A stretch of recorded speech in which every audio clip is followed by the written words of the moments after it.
Good afternoon, everyone. This is Robert Sinn at Goldfinger on CEO.ca. I'm here with the CEO of Banyan Gold, Tara Christie.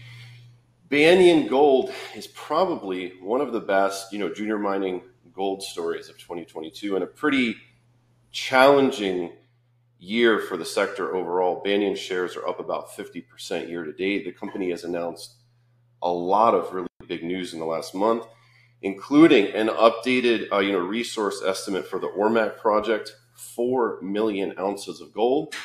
And then this morning, a $16.5 million non-brokered financing in one of the more challenging periods of time that I've seen in the junior mining sector. So congratulations, Tara. I'm going to hand it over to you to walk us through the presentation, and then we'll have a conversation. I look forward to it, Robert, and thanks for everybody for tuning in. Pretty exciting day for Banyan because we now get to follow up on that 4 million ounce resource with an expanded drill program of 60,000 meters planned. We can really delve into the metallurgy and the technical work that we need to do to optimize the economics of this project and really add shareholder value. We're pretty pleased that, the resource that we put out, 4 million ounces, based on adding 40,000 meters of drilling. So we added 3.1 million ounces with 40,000 meters of drilling, and we think for around $5 per ounce. So pretty good value for shareholders.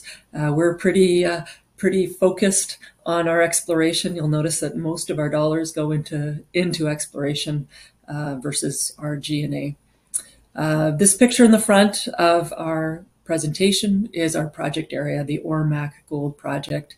You can see the roads through it, exceptional infrastructure, power line. In the distance, just under the logo, that's Oryx Hill. We've got a drill up there right now. I'm pretty excited to be back and on our second hole at Oryx Hill already. We've got 22,000 meters drilled.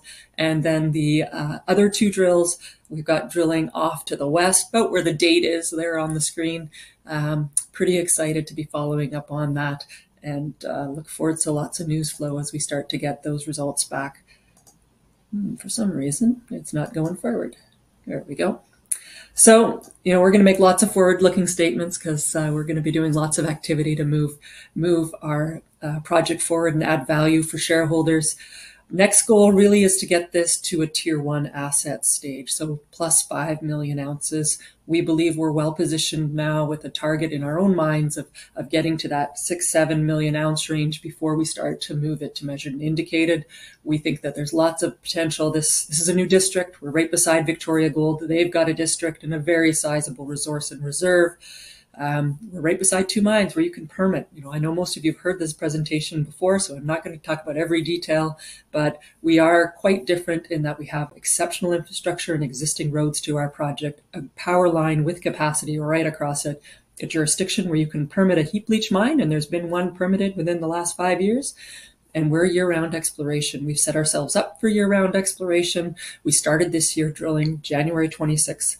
We ended last year, December 20th. So that's going to let us aggressively move this forward in this cycle. And lots of projects, get very small seasonal programs. And that's how people think of the Yukon. But when you think of Banyan, you need to think that we've got year-round news flow from our exploration. So, I'm not going to, so this is, our market cap. I see there's a little glitch in this slide, but we're really benefit from very solid shareholders, Franklin, Victoria Gold, Osisko Development, another 11% roughly of institutional ownership, which really gives us some stability. And you've seen that in our share price. Most of our financings, or the last 4 now, including this one, have been without warrants, and mostly existing shareholders, solid shareholders that really share our vision that this has a lot of value and are in it for the long term. We're getting some analyst coverage. I haven't seen, I'm looking forward to seeing the updates from Richard Gray and Brock Saylor. Richard's got a price target of $1.25, and as we put out new news releases, they are covering us, so you should watch out for those stories. So here's the resource, lots of colors on this particular map.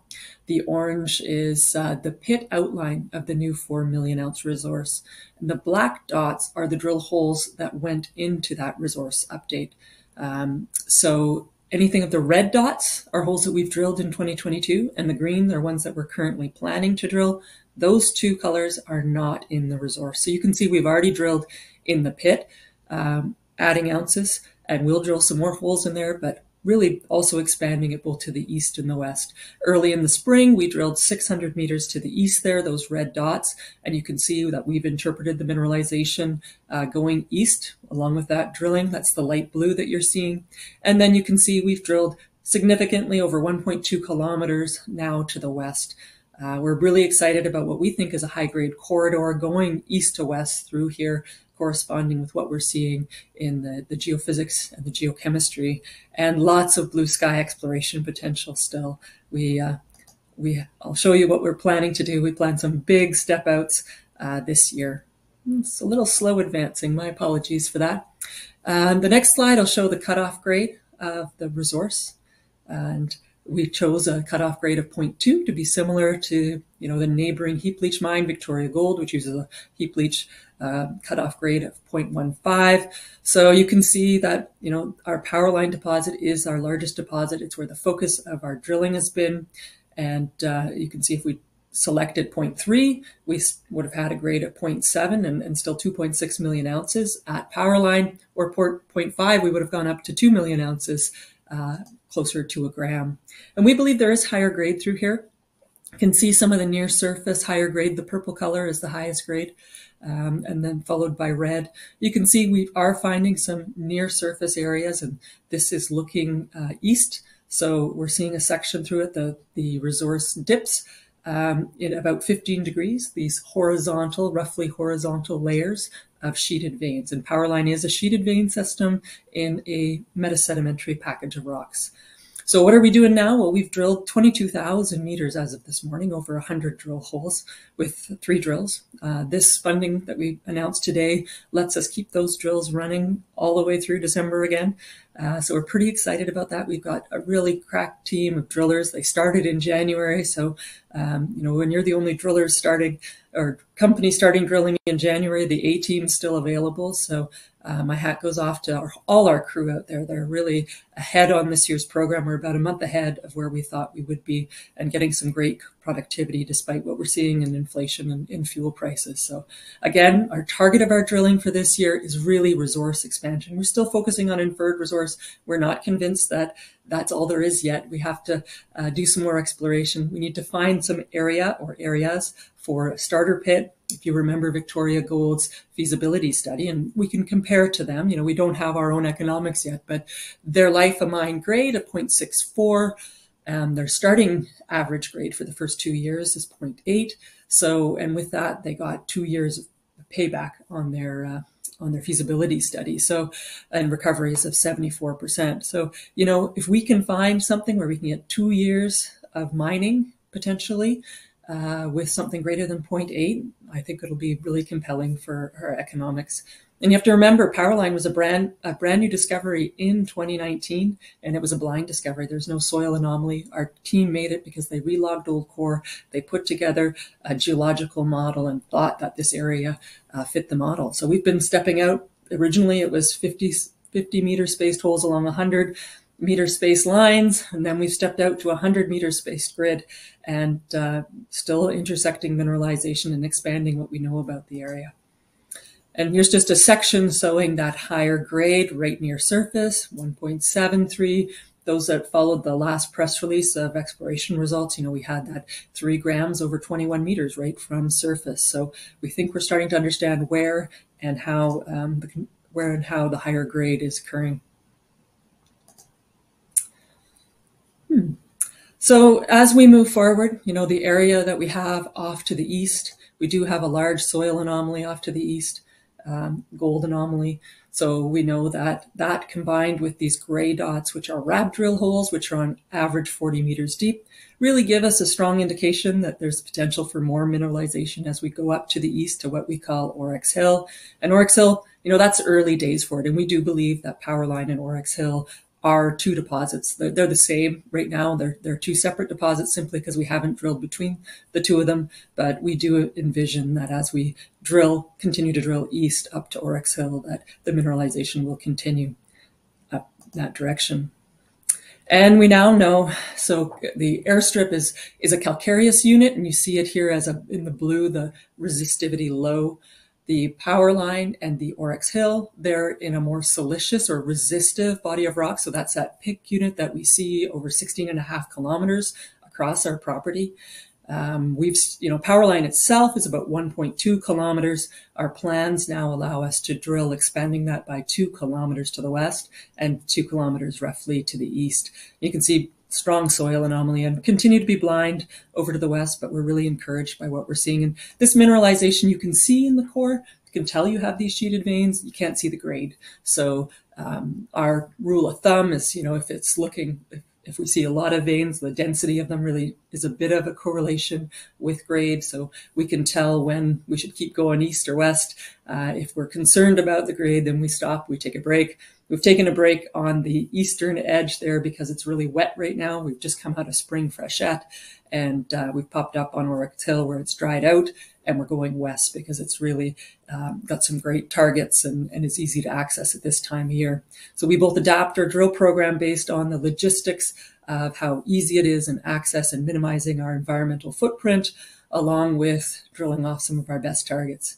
And here's just a view of our big picture drill plan. So we've never had the opportunity or the funding to step out and test some of our high value regional targets. And this year, and this funding allows us to do that. We see this resistive unit over 16 kilometers. We know we're going to expand it right around the power line there, but then we're also going to step out 4, 6, and 8 kilometers and put some holes in. And then you can see in the north where the area is blue, we're going to test for the continuation of airstrip mineralization, and the red dots that go down the road to the south.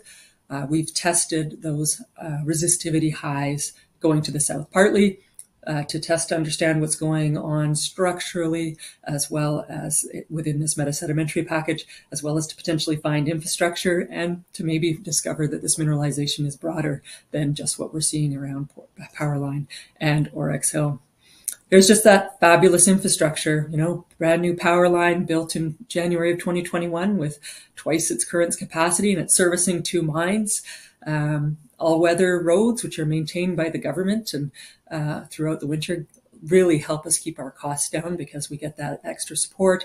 Even cell phone service here, and the cleared square in the center there, that's Victoria Gold switching station. And, we know there's even fiber optic cable, which goes from there out to their mine off to the right of your screen.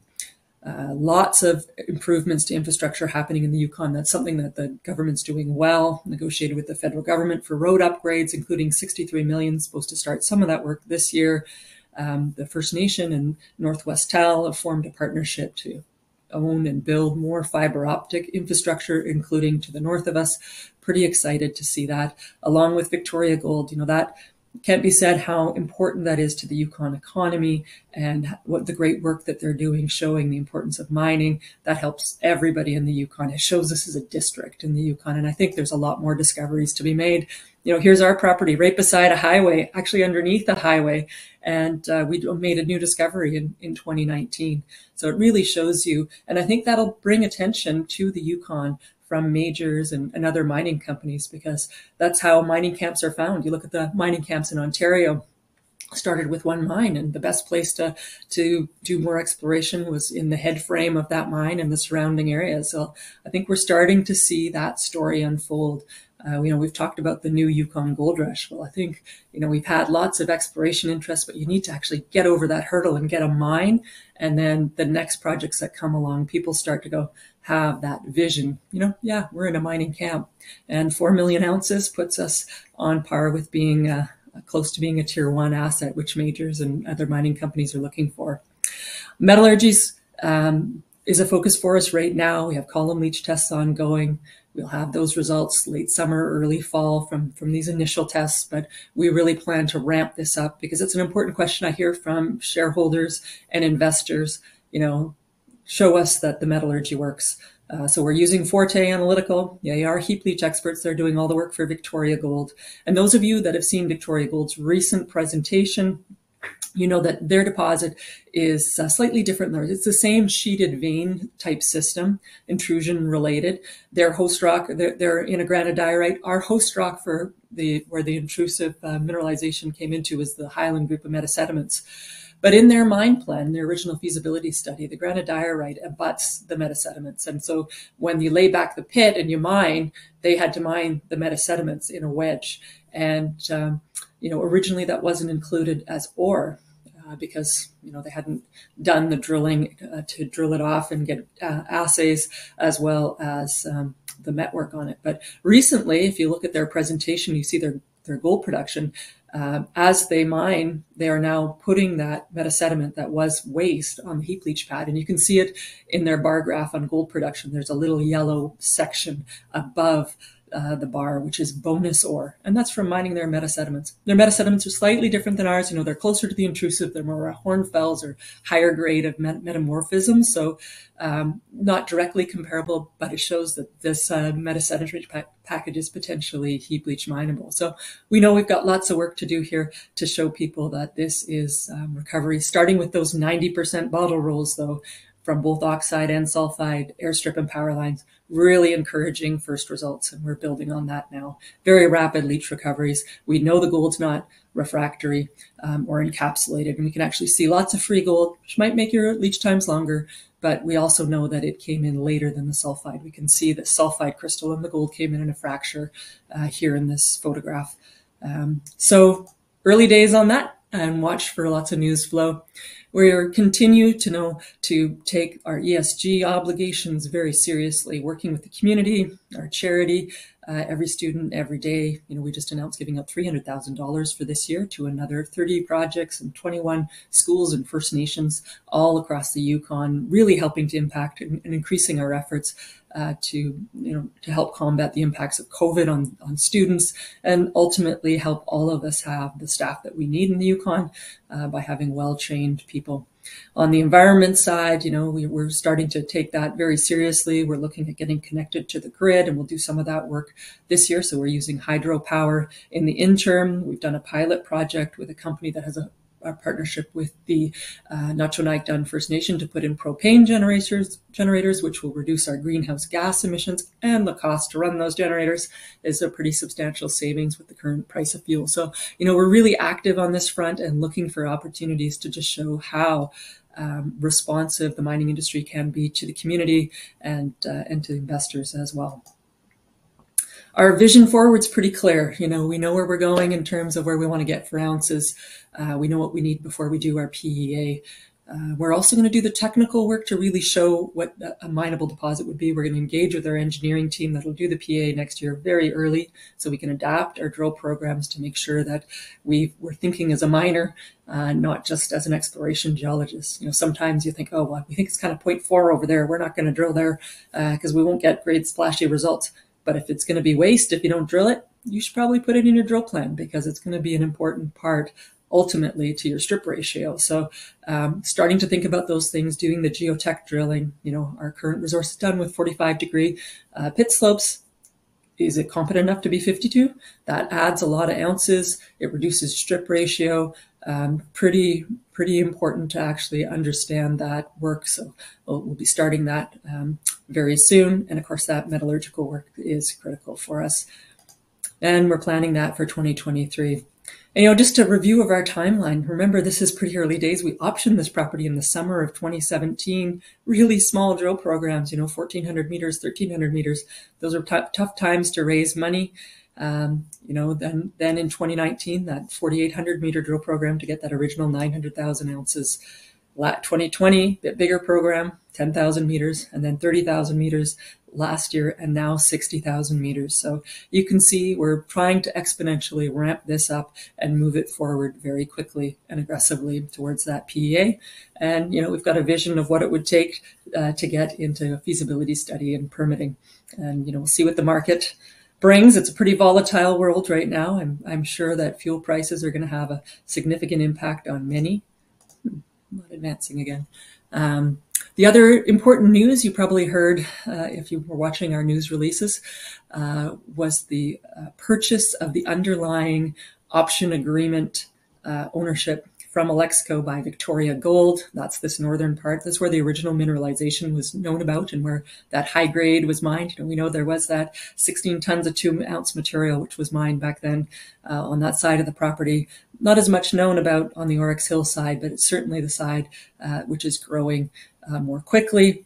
And when you look at the all-in, the cash payments that we have, we've got quite a bit of time, 2025 on one side of the property to make our final payments to Victoria Gold in cash or shares at our election. And then it looks like the NSR is high when you think, oh my gosh, 6%. But then you look, there's a buy down for 7 million, and you look at what our option agreement was. When we had pretty light option agreement payments. We paid them in modest amount of shares. Both Victoria Gold and Alexco over the years contributed pro rata up until recently when Alexco sold their portion. So we look at that $7 million buy down as being payback for their holding costs and all the exploration that went into the project before we were able to consolidate it. So buy down to 1%. There are a few underlying royalties as well on the rest of the property. Oryx Hill has the lowest loyalties on it, and certainly probably be the power line, looks like where you'd be starting mining anyway. So being able to do those buy downs separately is a big advantage than having to do them all at once. And to the south, you'll see we also have a very large part of the package, which we own 100%. We staked that. So gives us lots of additional area to potentially explore and put infrastructure. So, going into this fall, we did this financing in part because having a strong treasury, one allows you to keep operating through difficult time, but also cushions you from some of the impacts, and we can really focus on generating value. We know inflation's real, so we've been conservative on what we've estimated for what we can get for that money, and making sure that we'll be able to achieve it. But we know that heap leach projects with this grade work in the Yukon. We know they're permittable. I think we're a pretty compelling story at our current valuation. We got a clear pathway to increase ounces, and we believe grade, got that in infrastructure, and with year-round news flow, clear path now to get ourselves to a tier 1 asset. I think it's going to be pretty exciting for Banyan.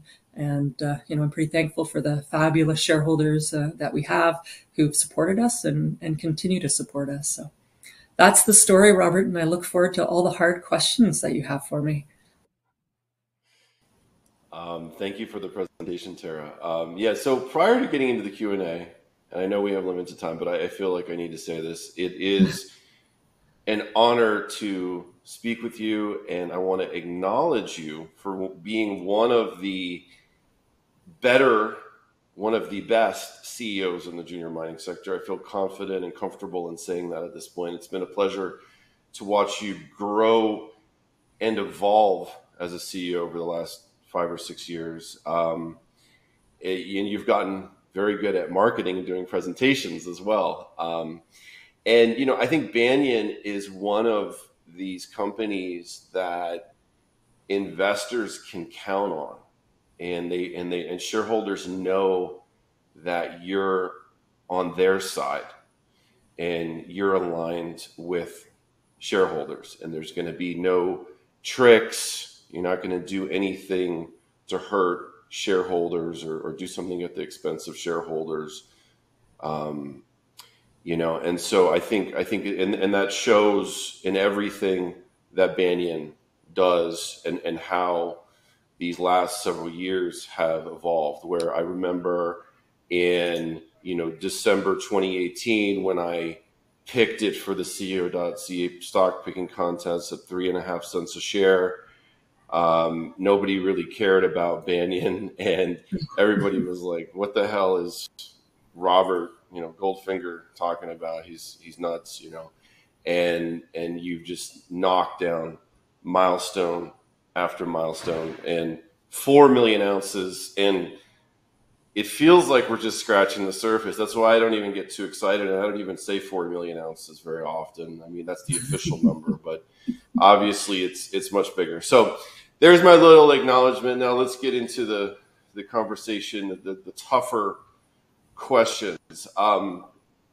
First of all, tell me a little bit about how it has the experience of being a CEO of a junior mining cycle, a company, through all the different cycles in the sector. We have macro cycles, we have micro cycles.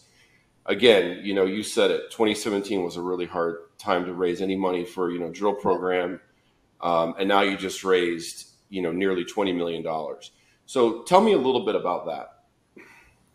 Well, it's certainly been a journey, and I thought I was starting with all the skill sets, having been the CEO of a private company for a while. And, thankfully I had all those other skill sets and permitting and geology and from my previous background, and I've been on a board, but it's not quite the same as being the CEO. And, you definitely wear the weight at times on your shoulders. And I'm a big shareholder too, right? I'm a 5.5% shareholder. So I'm very vested with my shareholders. So it makes me think about everything from dilution to, making sure that we're using capital well, to, what am I going to get out of this? It's been a journey. I remember back when I couldn't pay somebody to help me raise money. It's a challenging market, and right now is a very difficult market. And I sympathize with a lot of the CEOs that, haven't raised money or haven't been able to raise money, because of all the world markets and this kind of non-attention to gold. And I think it's a really important commodity, and one that people should be looking at. Personally, I've got a lot of investments in gold beyond Banyan, which of course is one of my top investments. So yeah, would I recommend it? Boy, you sure learn. It's a bit of the learning by trial by fire. And I'm really thankful, so those tough years, I actually had to learn a lot of the details about things which you might not if you just joined on a bigger company where you have a huge number of staff. We couldn't afford that. So at the time, it meant you had to really understand a lot of the other aspects of the business. So, and, I had some great mentors. I have to give lots of credit to a lot of the people that have helped me along the way.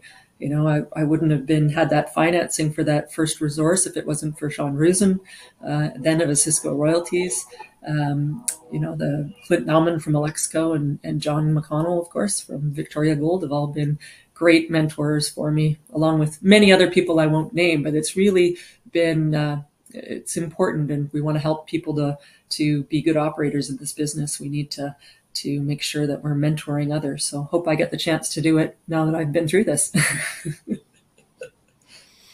Yeah, that's a great answer. And I think that's important. We do need to bring in new blood into the sector. We do need people who've shown they can do it, help, younger people to, become, executives in the sector as well. Let's talk about the, Yukon. So it's a territory in Canada. Probably everybody watching this knows that, but some people, especially some Americans, might not know that. You have deep roots there. Tell me a little bit about how the territory has evolved over the last couple of decades as a destination for mining, and more specifically, how it's evolved since you took the helm at Banyan. Yeah, we've seen quite a bit of change. We had that early rush, gold rush when, Sean Ryan made all kinds of discoveries, and then, we had the underworld and the Kaminak, and then things kind of got a little bit quiet for a while. And I think we're on the cusp of seeing a lot more activity in the Yukon because there's been so many discoveries, and people are starting to understand the mineral potential that's there. So, it's been quite a change. You've seen lots of people come and go, and companies that have not been able to be, lots of projects just aren't, the mineral resource isn't there. So, you work away at it and you get it to some extent, and it's just not big enough, or the economics are not there, and you're always going to have that. So that's why you need lots of projects, lots of areas. We've been fortunate enough that we found a project that we think has what it takes to get to tier 1 status. So, yeah, big changes. And of course, having operating mines, Alexco and Victoria and Minto, that's all good news for a territory because it shows you can actually operate a mine and permit it. So let's talk about Banyan more specifically. So quick recap. Company has, let's just say round numbers. So it's gone from 5 cents to 50 cents, round numbers, in the last 4 years. The market cap has grown from, let's say, ballpark 5 million to a little over 100 million today. Um, Great job. So let's call it a 10 bagger. Where to from here? So for me as an investor, again, thinking round numbers, how do we get the next double? So how do we go from 50 cents to a dollar? And a lot of junior mining companies, 100 million market cap is a lofty goal for a lot of junior mining companies. A lot of junior mining companies never get close to it. And if they do, it's because they diluted everybody into oblivion, and there's like 600, million shares out, and the shares are barely, worth much, right? So, how do we get to a dollar a share? How do we get to $250 million market cap? What are the milestones that you need to hit as a CEO? Well, the first one was to have a full treasury to be able to execute on getting us up to a tier one asset. Being 100 million market cap with a 4 million ounce resource and not a whole lot of money in the bank, it's a pretty vulnerable place to be for a company if you're trying to get the most value for your shareholders. It might be a good buying opportunity for lots of people, but not necessarily good for my shareholders. So, now that we're financed, we have a really clear path to what I think we need to do. Get it up to that 6-7 million ounces, and then find that starter pit areas, start to get some of it to measured and indicated, get that PEA, which shows the economics, and then we'll have to see what the market conditions are like when we get there. But hopefully, we get there by the end of 2023 with a solid PEA and that first goal. But I think that we've got a pretty exciting trajectory ahead of us. So, just one step forward at a time. And now that we've got money in the till, we really can, I think, add a lot of value. So we'll get there, Robert. I like Richard Gray's price target of $1.25. And I will say he was one of the first people that believed in the geology too when he heard the story. And long before he picked up coverage, I know we'd had lots of conversations about how to move this project forward. So, that's the nice thing about getting analyst coverage too, is they can see ahead, even if a company can't start to talk about some of the things. They've seen so many projects, and they're independent, so they can talk about things well ahead of what. And getting two analysts covering us this year, as we start to grow, I think we'll get more coverage. More people are starting to understand the story, and that's the next part of it too, is I've got to get out and talk to people and really convince them about the value that we're going to continue to add on this project. Yeah, I think that's me as a shareholder and somebody who blogs in the sector and comments on companies and helps companies to get their story out. One of the challenges since, let's say, 2020, when power lines started to take shape, really, and also the junior gold mining sector started to catch more interest, was, it's low grade though. And that was the thing that a lot of people kept coming at me with, and, when you start to really understand mining and mining economics, the devil is always in the details. You have to dig into the details of each project. You cannot just use a blanket statement about grade. 10 grams per ton gold. There could be some deposits where they have 1 million ounces at 10 grams per ton, and it's nowhere near economic, and nobody's ever going to build the project. And that's at 10 grams because of where it's located, or some other issue with the metallurgy, or maybe there's a First Nations that doesn't want to mine there, what have you, right? There can be all kinds of stumbling blocks that can kill a high grade, deposit.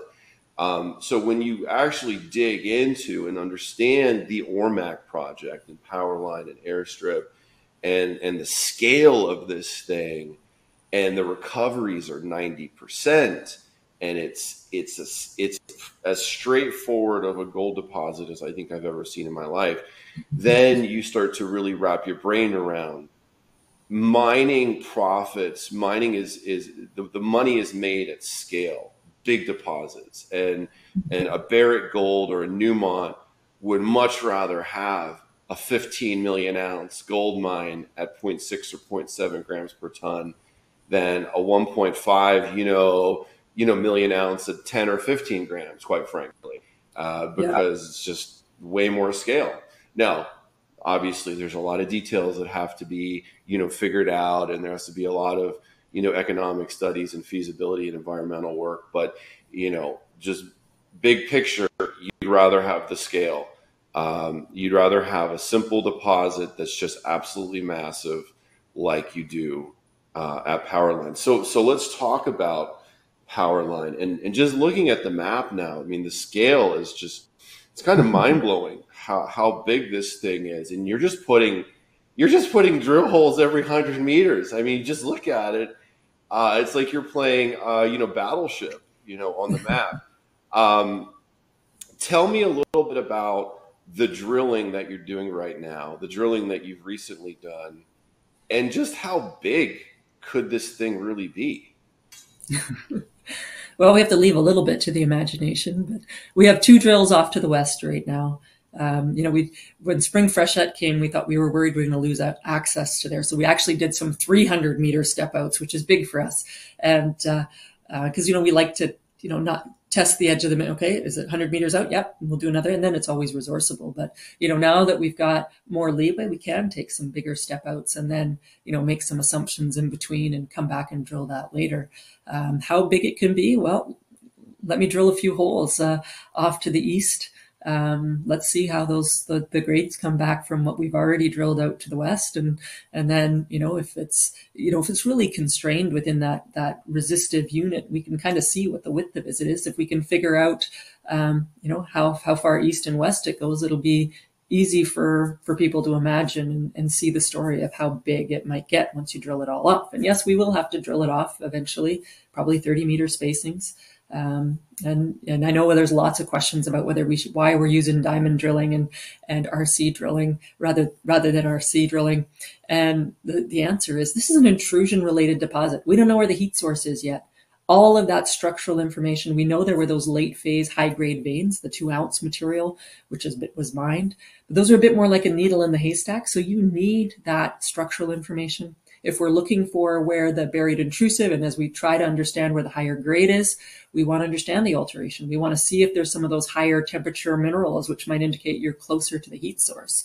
So RC drilling would be a huge loss for us. And the other reason is it's not really that much cheaper with the cost of labor and the problem of finding labor right now. I think that, we're sticking with what works for us. Maybe when we do our infill drilling, we might look at having an RC rig, but, we're still on the treasure hunt. We're looking for some of that higher grade. We're really trying to understand what's going on, putting it all together. We're not convinced we found the best yet. So I don't want to give up those extra tools that you get from diamond drilling, oriented core, in all three of our drills this year, because I think there's, even at 100-meter spacing, you can miss something that's really important. And so, if we're going to take those biggest step outs, we need all the information we can get. It looks simple, but, that's also can be deceptive. You want that information at this phase. So to be clear, the 4 million ounces, how large is that 4 million ounces from, west to east and from, north to south? So, it's about 1.2 kilometers east-west and roughly 900 meters. The pit outline you can see on the map there and get but we know we haven't got to the edges north-south yet. We knew, we kind of got lower grade, so we stopped drilling that way. We really wanted to focus on the higher grade. So we don't exactly know the north-south bounds yet. East and west, we don't know the bounds. And you can see the pit's got that weird kind of shape with a lobe off to the west. That doesn't mean that we don't think it's mineralized to the south. We just didn't get around to drilling it yet. We had a certain number of drill holes. We picked the 2021, and that's how it worked with the QP when his timing was right. Those are the assays we had in hand. So that's what went into the resource. Everything, the 22,000 meters from 2022 is not. And some of those are in the pit, so they're going to change even the resource and the strip ratio and all of that because we're adding ounces. Lots of places such would be waste. So stay tuned, Robert. So by the time it's Christmas, so 6 months from now, based upon the map in the deck, you're going to have drilled an area that's more than double what you have right now in the existing 4 million ounce area. It's going to be more than double that based upon this map in your presentation. Is that correct? That's the current plan. Roughly 2 kilometers to the west and 2 kilometers to the east right now. And we'll adapt that, as we drill. If we think the mineralite, we'll take a break or maybe go one direction or the other. But roughly, we have enough drilling funds to drill that. So, that you can. It's hard to. I can't do the math. You can do your own math on. On what that could potentially be, and then some Yeah, of I mean, those it seems to me it's at least double. I mean, but yeah, that's speculation. But it seems to me it's at least double the 4 million ounces. Well, that's the target range we want to get into before we have move to a PEA, and I think that by 2023 our plan is to get there. So it's you said something interesting, and I haven't really talked to you about this previously. I haven't really dug into the weeds about the intrusion and the heat source. I don't think we've ever talked about that. So you don't even know where the boundary of the intrusion is. No, we don't know where the intrusion is. No, we have a historic map. Newmont went to option part of the property, and they left a map. Drill here. X marks the spot for buried intrusive, and of course that's a deep hole. We never really wanted to spend a whole lot of money unless we had more information on that. So, we're looking for it. Our odds get better the more holes we drill. So for those who don't have a master's like you do, how do you explain that? If you drill into the heat source, what is that going to mean? It could be some very interesting higher grade mineralization. We're in the host rock, so all of the mineralization came into it later. You can find some of the feeder zones. Maybe there's all kinds of different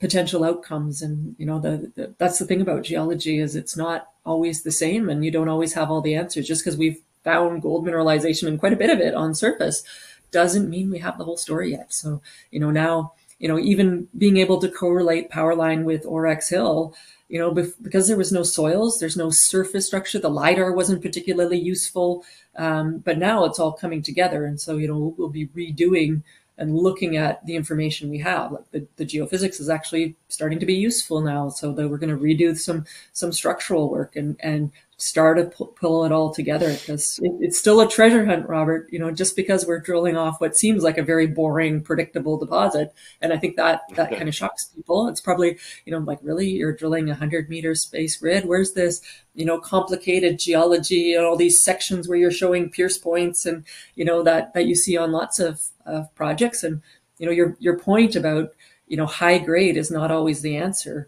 Low grade, large volume, low strip ratio can be very, very economic versus, I worked for Newmont up on Hope Bay, narrow, high grade, under lakes, very complicated mining. That was a very economically challenged project, and yet they're very high grade. So, or not mineable widths or not competent rock. High grade is not always what you want. Having, Powerline with such low strip ratio is a huge advantage. I feel like there's so much we can talk about, but let me ask you two questions, because you're talking about high grade. Higher grade zone. You put out a news release recently about a higher grade zone a little bit to the northeast of the existing or previous resource at Powerline. Can you tell me a little bit more about that? And then kind of a second part to the question, the resistivity map, and you got all this pink and red to the south of the project. Tell me a little bit about that. Are you planning to do anything down there? So we did drill some of those holes along the highway as we went south. During spring freshet, it's not really fun in very swampy areas. So it was pretty easy drilling to throw the drill on a truck, drive down the highway, drill some holes along that resistivity, in those resistivity highs to the south. So we really want to know what's going on here broadly. If you look at the Yukon geological map, they map the Robert Service thrust going right between airstrip and Powerline, and we know it's not there from what we found. It's maybe somewhere to the south. So we really want to know what's going on regionally here to put it in context, as well as to test those areas as potential areas for infrastructure. And, who knows, maybe there's stacked horizons here. So that was one of our objectives. And then the eastern extensions, we really have to do more midsummer because, again, we need drier road conditions. So probably July, August, we'll be able to get up over there. Might even go early and get some trenches up on those eastern targets. So we don't have all the information on what's happening there. It's that higher grade, we've that 3 grams over 21 meters right from surface. That's pretty exciting. And now, every hole we drill, now that we know what that looks like, when we see that again in core, we're able to say, that's probably higher grade. We don't know it till we get the assays. I guess that's the other thing to talk about. What does it look like? I should have brought a picture for you. It's just the density of veins and the mineral associations. We can we're starting to really understand what's going on when we look at the core and what, and we're finding quite a lot of VG too. So that's a pretty good sign. We haven't quite updated our 3D model with all the VG pictures because there's a lot of them and a lot of holes. But we do have a great 3D model on our website where you can look at the deposit. You can see how much of it is already outside of the pit boundaries. You can see some of the holes in the VG. And so you can look at some of those higher grade zones yourself and zoom in some of those photographs on that. And we're going to improve that here over the next few months too, so that people can start to visualize it. And, there was another question of, the lab turnaround times. Are about 2 months right now. I think there's going to be a lot of pressure on that again as people come back in the summer. I see a bunch of other companies that put out news releases recently about starting their program. So that probably means the labs are about to get snowed again. We're working collaboratively with Victoria Gold to put a prep lab at our site, which would be dedicated to us. And the delays really are in the prep lab phase for most companies, most of the labs, and the challenge is finding labor to do that work. It's not necessarily fun. You have to be very meticulous when you're doing samples, and it's hard to find people that want to do that kind of work, particularly in the Yukon, where there's not a lot of available people because of all the jobs that we have. So we think that'll make a big difference for us and get our times under a month, maybe even well under a month if what they promise comes true. But that'll probably be July. We're getting set up for it with how we're going to connect it to our power and all of that now. But these things do take time to get set up and running, so I don't want to commit before it's actually running. But should be a huge advantage for us too going into the fall. Okay, yeah. So you answered a couple of those questions I was going to ask. It's clear you're drilling for the rest of this year. You're drilling well into 2023 and probably past 2023. So it's going to get a lot bigger. But I feel like I do need to ask this question. At what point is big or massive big enough or too big? It's like you reach some scale in terms of gold ounces in the ground, and it's just like the market doesn't care anymore. Whether it's 12 million ounces or 14 million ounces or whatever, there's some point where it's just like it doesn't add any value, anymore. And in fact, it might even hurt shareholder value to keep expanding because it's already so big. You're not there yet. You're not there yet. That's clear. You're not even close to there yet. But where would that be, do you think? Like, at what point, do you say, okay, let's just build this thing? I think it'll probably be once we're in that tier 1 asset class. If we truly get it to 6-7 more million ounces, there'll be a time there to convert it to measured and indicated and move forward with permitting because, and at that point, you'll probably be able to arm wave about the blue sky because we should have enough information on the property more broadly, from the holes we're doing this year. And so I think we'll be able to make that call. I'm pretty excited about that potential opportunity, actually, doing a feasibility study, moving forward into permitting. That's something that's in our wheelhouse. So, and if we have to build a team that takes us forward like Victoria did, well, there's a pretty good template for how to do that from our neighbors and find somebody to run it. I honestly don't think that's going to happen, but I'm certainly prepared. It's not it's not fun, but I'm pretty happy with how things are going. It's a lot of hard work running a junior company, and every stage of it has its own challenges. And so, I had one person tell me that, oh yeah, they wanted to become a CEO of a junior company because it was so easy looking. I had to laugh, and so it's not easy, but it is a challenge. Easy. It is a challenge that I'm actually It's excited about. easy. It's easy to do a bad job. It's easy to do a shitty job, right? It's hard to do a really good job. Well, and you got to have a little luck. You got to have the geology. You got to have a good team, and you have to have some supported shareholders that actually share your belief in what you have and are prepared to stand behind you. And that's been a big part of the success too. So, and that takes building relationships with them, and delivering on your promises, and not over promising, because that comes back and bites you. Yes, yes, yes, I yeah. made And that some really mistake good once. points there. And I think, yeah, and you learn from it. And that's, we're all fallible. We're all human. We're gonna fall down. We're gonna do Yeah. something that's not perfect on a regular basis. How do we learn from it? How do we get up from it? And then how do we show up from there? And so you've built confidence in the market by doing what you say you will do and doing it pretty much on time. Uh, from what I've seen, the last several years, you've hit your milestones and you've done it when you said you were going to do it. So let's talk about that, sort of the last slide in the presentation, the one that shows the years and the key milestones. So we have a question from an investor. When is your next, resource update? It says in the slide 2023, but maybe you can give us a little bit of a more detailed timeline of when in 2023. And then another investor says, is it possible to give an indication for a time frame past 2023? So what will happen? Obviously, you're going to have to be very general about that, but what will happen past next year? Yeah, well, COVID's taught us all to be, hedge your bets, and who knows what might happen. Hopefully, no more world pandemics, and wars, because they have such far-reaching implications. But I'm not quite ready to nail down that PEA yet. Doing the actual PEA part is going to be fast, because we've got the actual economics of Victoria Gold. That's and their feasibility study. They're very similar. The hard part is getting the project, the starter pit areas optimized. And so we just got to do a bit more exploration before I can nail down that timeline. So I'm saying 2023, hold on for me nailing down that time. It'll be as fast as I can that delivers a good project with an NPV and an IRR that'll make our shareholders happy.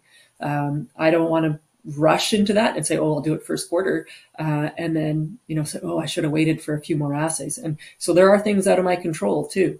There are, there's the assay timelines. They're currently going to probably get longer, and they'll be out of my control until we get our new prep lab in place. So, want to make sure that's, who knows what could happen with labor, competition. I think, other companies coming and might pay $50 more to get, your staff, and yeah, it's for a shorter season.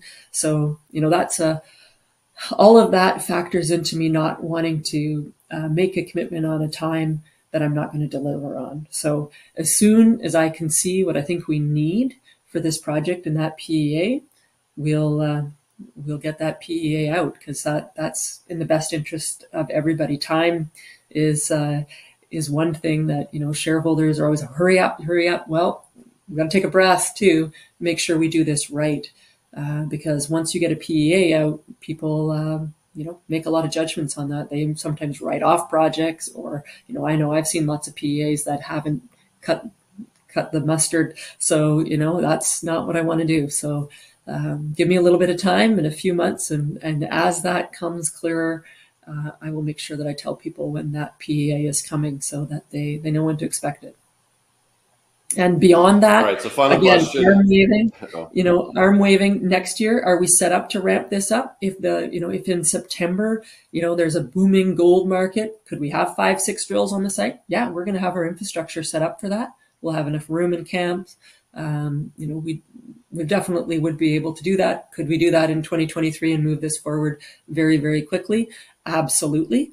In a very aggressive case with the new pre-submission engagement at the Environmental Assessment Board, we could be doing that in 2023 with the right scenario. So it really will depend a little bit on the market as well. We're not going to, do huge, really dilutive financings to move the project forward in 2023 if the market's not there for the gold projects and our shareholders don't think it's the right time. So that's, I don't have that good of a crystal ball, but I don't know. If they're on sale somewhere, you let me know. Exactly. Yeah. Final question. When does the financing close? So that's A. B, does this money give you runway through the end of next year, or how far does it go? And then C, what news flow can investors expect once the financing closes? Sure. Once the financing closes, we're going to get back to our regular steady news flow, both from AurMac. And I forgot to mention, we're actually going to do a little bit of work over on our Nitra property. We think it looks very similar to Powerline, and we own it 100%. So we actually have 300 square kilometers in the district. So expect quite a lot of news flow from exploration news. Metallurgy is another key catalyst. I think that, showing that this leaches will be pretty important to us. What was the rest? Does this? Yeah. In terms of hard dollars, absolutely. You'll notice we raised more hard dollars, and we still have a pretty good kitty of hard dollars because, the world's a little bit uncertain right now. I want to make sure that the company has enough of a treasury to be strong, to be able to do a strong exploration program. That 60,000 meters, we could whip it off really quickly. Or, if the market's looking a little and we want to just keep our people busy, we can spread that into 2023. We've got lots of optionality now, so we can make decisions that are in the best interest of our shareholders in the project. With the funding that we have. And that's why we did this raise right now. And yeah, it's a difficult time to raise money, but we needed to have enough so that we weren't, sitting there with a overhang from financing. And, I don't think our valuation at 100 million market cap for, somebody to come in with a low premium bid because we weren't financed, I wouldn't make me happy as a shareholder. So. Great. Thank you very much for your time, Tara. Great presentation. Thank you for all the answers to the questions. I learned some things in this conversation, so thank you for that. And I'll see you in the Yukon in a couple weeks. And all the Absolutely. best to Banyan, and I can't wait for more good news this summer. All right. Thank you, Robert. Thank you, everybody, for tuning in.